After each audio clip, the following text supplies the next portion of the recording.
വിശുദ്ധ ലൂക്ക അറിയിച്ച സുവിശേഷം 8-ാം അധ്യായം. യേശുവിനെ അനുഗമിച്ച സ്ത്രീകൾ.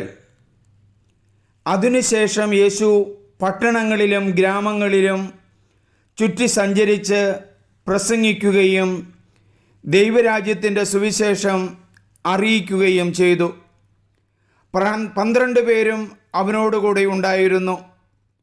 അശുദ്ധാത്മാക്കളിൽ നിന്നും മറ്റ് വ്യാധികളിൽ നിന്നും വിമുക്തരാക്കപ്പെട്ട പല സ്ത്രീകളും 7 ദുഷ്ടാത്മാക്കൾ വിട്ടുപോയവളും മഗ്ദലേന എന്ന് വിളിക്കപ്പെട്ടവളുമായ മറിയവും ഹെറോദോസിൻ്റെ കാര്യസ്ഥനായ കൂസായുടെ ഭാര്യ യോവന്നായും സൂസന്നായും തങ്ങളുടെ സമ്പത്ത് കൊണ്ട് അവരെ ശുശ്രൂഷിച്ചിരുന്ന മറ്റു പല സ്ത്രീകളും അവരോടൊപ്പം ഉണ്ടായിരുന്നു.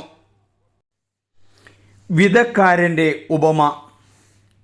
പല പട്ടണങ്ങളിൽ നിന്നും വന്നുകൂടിയ വലിയൊരു ജനക്കൂട്ടത്തോട് ഉപമയിലൂടെ അവൻ അരുളി ചെയ്തു. വിതയ്ക്കാരൻ വിതയ്ക്കാൻ പുറപ്പെട്ടു. വിതയ്ക്കുമ്പോൾ ചിലത് വഴിയരികിൽ വീണു.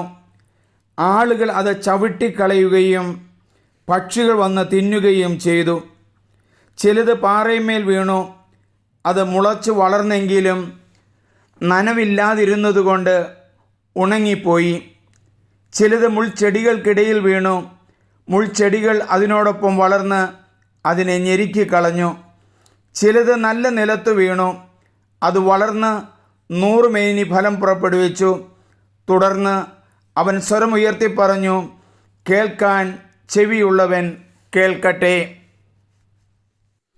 ഉപമയുടെ വിശദീകരണം.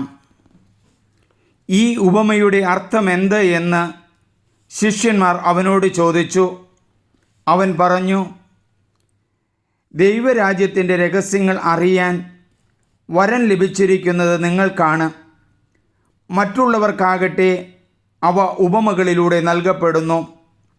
അവർ കണ്ടിട്ടും കാണാതിരിക്കുന്നതിനും കേട്ടിട്ടും ഗ്രഹിക്കാതിരിക്കുന്നതിനും വേണ്ടിയാണത്. ഉപമ ഇതാണ്: വിത്ത് ദൈവവചനമാണ്.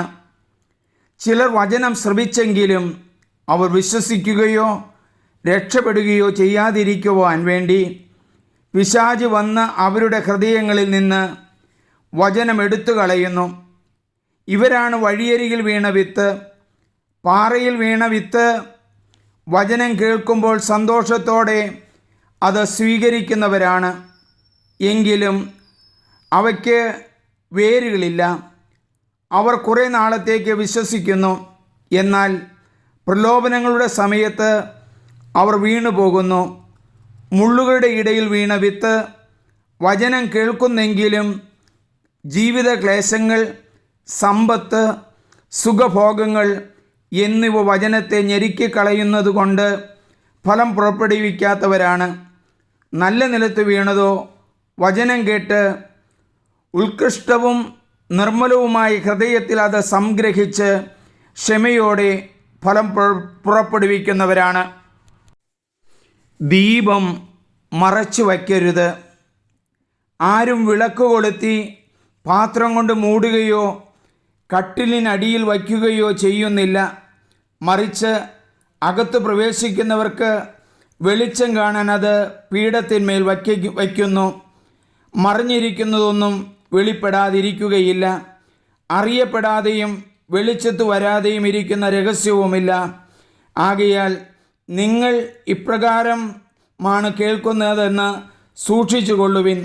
എന്തെന്നാൽ ഉള്ളവന് പിന്നെയും നൽകപ്പെടും, ഇല്ലാത്തവനിൽ നിന്ന് ഉണ്ടെന്ന് അവൻ വിചാരിക്കുന്നത് കൂടെയും എടുക്കപ്പെടും. യേശുവിൻ്റെ അമ്മയും സഹോദരരും. അവൻ്റെ അമ്മയും സഹോദരരും അവനെ കാണാൻ വന്നു.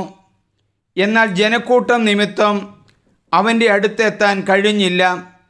നിൻ്റെ അമ്മയും സഹോദരന്മാരും നിന്നെ കാണാൻ ആഗ്രഹിച്ച് പുറത്തു നിൽക്കുന്നു എന്ന് അവർ അവനെ അറിയിച്ചു. അവൻ പറഞ്ഞു, ദൈവവചനം ശ്രവിക്കുകയും അതനുസരിച്ച് പ്രവർത്തിക്കുകയും ചെയ്യുന്നവരാണ് എൻ്റെ അമ്മയും സഹോദരരും. കൊടുങ്കാറ്റിനെ ശാന്തമാക്കുന്നു, ഒരു ദിവസം യേശുവും ശിഷ്യന്മാരും വഞ്ചിയിൽ കയറി നമുക്ക് തടാകത്തിൻ്റെ മറുകരയിലേക്ക് പോകാമെന്ന് അവൻ പറഞ്ഞു. അവർ പുറപ്പെട്ടു. അവർ തുഴഞ്ഞുകൊണ്ടിരുന്നപ്പോൾ അവൻ ഉറങ്ങുകയായിരുന്നു. അപ്പോൾ തടാകത്തിൽ കൊടുങ്കാറ്റുണ്ടായി, വഞ്ചിയിൽ വെള്ളം കയറി, അവർ അപകടത്തിലായി. അവർ അടുത്തു വന്ന ഗുരോ ഗുരോ, ഞങ്ങൾ നശിക്കുന്നു എന്ന് പറഞ്ഞ് അവനെ ഉണർത്തി. അവൻ എഴുന്നേറ്റ് കാറ്റിനെയും തിരമാലകളെയും ശാസിച്ചു.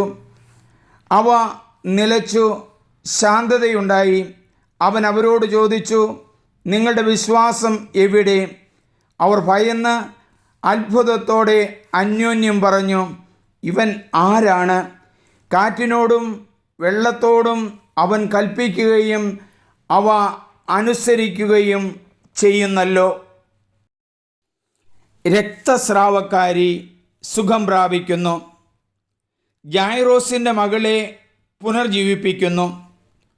യേശു തിരിച്ചു വന്നപ്പോൾ ജനക്കൂട്ടം അവനെ സ്വാഗതം ചെയ്തു. എല്ലാവരും അവനെ കാത്തിരിക്കുകയായിരുന്നു. അപ്പോൾ സിനഗോഗിലെ ഒരധികാരിയായ ജായിറോസ് യേശുവിൻ്റെ കാൽക്കൽ വീണ് തൻ്റെ വീട്ടിലേക്ക് ചൊല്ലണമെന്ന് അപേക്ഷിച്ചു. 12 വയസ്സോളം പ്രായമുള്ള അവൻ്റെ ഏകപുത്രി ആസന്ന മരണയായിരുന്നു. അവൻ പോകുമ്പോൾ ജനങ്ങൾ ചുറ്റും കൂടി അവനെ തിക്കി തിരക്കുകയായിരുന്നു. അപ്പോൾ 12 വർഷമായി രക്തസ്രാവം ഉണ്ടായിരുന്നവളും ആർക്കും സുഖപ്പെടുത്താൻ കഴിയാതിരുന്നവളുമായ ഒരു സ്ത്രീ പിന്നിലൂടെ വന്ന് അവൻ്റെ വസ്ത്രത്തിൻ്റെ വിളുമ്പിൽ സ്പർശിച്ചു. തൽക്ഷണം അവളുടെ രക്തസ്രാവം നിലച്ചു. യേശു ചോദിച്ചു, ആരാണ് നിന്നെ സ്പർശിച്ചത്? അവൾ മിണ്ടിയില്ല. അപ്പോൾ പത്രോസ് പറഞ്ഞു, ഗുരു, ജനക്കൂട്ടം ചുറ്റും കൂടി നിന്നെ തിക്കുകയാണല്ലോ. യേശു പറഞ്ഞു, ആരോ എന്നെ സ്പർശിച്ചു, എന്നിൽ നിന്ന് ശക്തി നിർഗമിച്ചിരിക്കുന്നു എന്ന് ഞാൻ അറിയുന്നു. മറയ്ക്കാൻ സാധിക്കുന്നില്ലെന്ന് കണ്ടപ്പോൾ അവൾ വിറയലോടെ വന്ന് അവൻ്റെ കാൽക്കൽ വീണ് അവനെ എന്തിനു സ്പർശിച്ചു എന്നും എങ്ങനെ പെട്ടെന്ന് സുഖപ്പെട്ടു എന്നും എല്ലാ ജനങ്ങളുടെയും മുമ്പാകെ പ്രസ്താവിച്ചു. അവൻ അവളോട് പറഞ്ഞു, മകളെ, നിന്റെ വിശ്വാസം നിന്നെ രക്ഷിച്ചിരിക്കുന്നു, സമാധാനത്തോടെ പോവുക. അവൻ സംസാരിച്ചു കൊണ്ടിരിക്കുമ്പോൾ സിനഗോഗ് അധികാരിയുടെ വീട്ടിൽ നിന്ന് ഒരാൾ വന്നു പറഞ്ഞു, നിന്റെ മകൾ മരിച്ചുപോയി, ഗുരുവിനെ ഇനിയും ബുദ്ധിമുട്ടിക്കേണ്ട. യേശു ഇത് കേട്ടു പറഞ്ഞു, ഭയപ്പെടേണ്ട, വിശ്വസിക്കുക മാത്രം ചെയ്യുക, അവൾ സുഖം പ്രാപിക്കും. അവൻ വീട്ടിലെത്തിയപ്പോൾ തന്നോടുകൂടെ അകത്തു പ്രവേശിക്കാൻ പത്രോസിനെയും യോഹന്നാനെയും യാക്കോബിനെയും പെൺകുട്ടിയുടെ പിതാവിനെയും മാതാവിനെയും അല്ലാതെ മറ്റാരെയും അനുവദിച്ചില്ല. എല്ലാവരും കരയുകയും അവളെക്കുറിച്ച് വിലപിക്കുകയും ചെയ്തുകൊണ്ടിരുന്നു.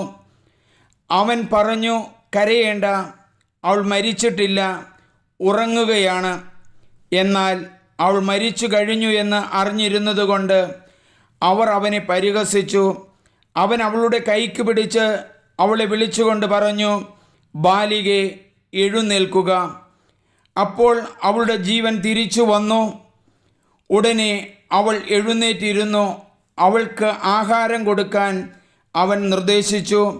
അവളുടെ മാതാപിതാക്കന്മാർ അത്ഭുതസപ്തരാവുകയും ഈ സംഭവം ആരോടും പറയരുതെന്ന് അവൻ കൽപ്പിച്ചു.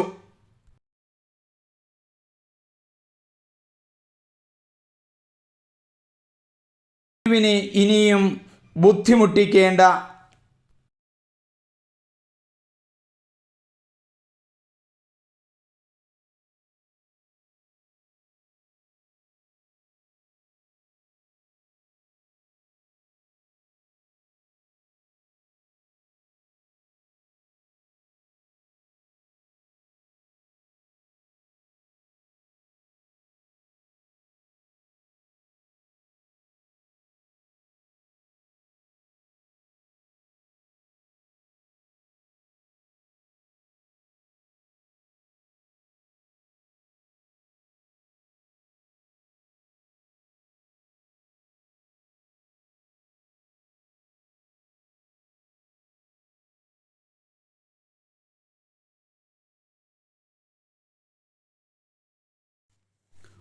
ഉപമയുടെ വിശദീകരണം.